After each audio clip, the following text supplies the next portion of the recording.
Prime Minister Harper, is the solution to the climate change conundrum, this problem of cooperation, is the solution that there should be significant transfers of wealth from the rich, from the first world to the developing world, to try to fund energy requirements in a way that is clean? In other words, should we send some of the champagne from first class to economy class so that you can spread it around? Well, as you know, Fareed, in the Copenhagen Accord, there's actually some recognition that there does have to be transfers to support adaptation, particularly in countries that are unable themselves to adapt, and in some cases aren't even a source of the problem. And there also has to be mechanisms to facilitate technology development and transfer as well. And these and a number of other transfers for the purposes of achieving global commitments from every major emitter, are part of the framework that we established at Copenhagen. I just want to say a couple of things about this beyond, if I could. First of all, I should point out that President Calderon has been a real significant bridge builder in this attempt to deal with the divide between developed and developing countries. But I think the divide has been exaggerated by the way we've gone about tackling this problem. First of all, it is a common problem. As President Calderon said, we're all going to be affected by this. It's a common problem. Climate change, more generally, the problem that probably doesn't get talked about enough, the pollution of air sheds, is also ultimately a common problem as well. So there do have to be common solutions, and we have common interests. But the real difficulty that, for some reason, we have trouble grappling with is that there are real serious trade-offs to be made with economic imperatives in the short term. In the short term, in the very short term, minus the ability to change technology, it is very difficult to significantly lower emissions growth. Therefore, a lot of the demands for targets or for actions, whether it's on developed countries or on developing countries, will have very significant impacts on their economy.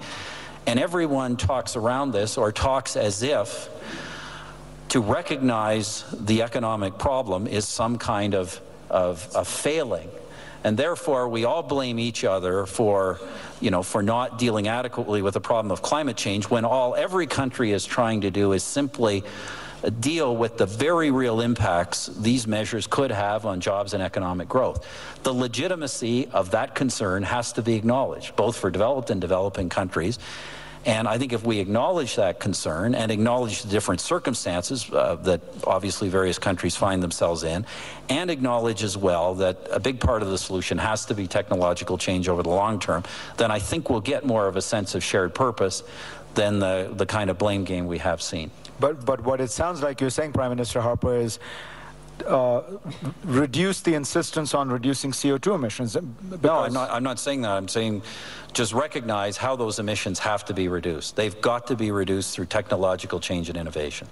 They cannot be simply reduced by declaring a target and saying it will be met just by sort of power of will, because that isn't going to happen. It has to be recognized that current technological mix leads to certain levels of emission, and that is what has to be changed. And that is going to take some time. It has to be done, but it will not be done by simply trying to pretend economic imperatives don't exist, because all that happens when that happens is people set targets and then don't meet them. A few hours ago, the Prime Minister told the Davis Summit that it's impossible to make deep climate change cuts because the technology is not available, and he doesn't want to see countries suffer job losses. I'm assuming you disagree with it. What could be done right now in your mind? Well, I just find it amazing that the Prime Minister of Canada goes to a world forum like that and makes excuses. We've had 4 years of this. Of course, there's some technological obstacles to overcome, but let's invest in getting the technology right. The other thing they're doing is they're saying, let's wait for Washington. Well, in the wake of the Massachusetts Senate victory, it seems unlikely that we're going to get climate change action out of the U.S. Senate or the U.S. House of Representatives anytime soon, so that blows another excuse. The Harper government keeps saying, well, let's wait for Washington to get its act together on climate change. Now we're pretty obvious they're not going to do anything in 2010 or possibly in 2011. So, you know, if this government remains in power, we'll do absolutely nothing on climate change. So in our view, it's just, you know, it makes me embarrassed as a Canadian that a Prime Minister would get up and once again say, look, I'm sorry, we can't do anything. I mean, come on. What should be done right now then, you think? Well, we've been saying all along, and Mr. Prentice said this yesterday, we've got Canadian environmental protection legislation on the books.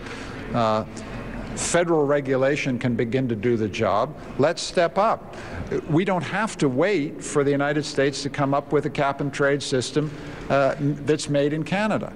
Obviously, we understand. We're not, you know, we get this. It has to be consistent with what we expect U.S. standards are going to be. It has to have a continental dimension. But you don't have to wait for the Americans to do this. If we wait for the Americans, Canada's going to wait forever, and we're going to fall ever further behind. So I was disappointed in what Mr. Harper had to say, and I think Canada deserves better.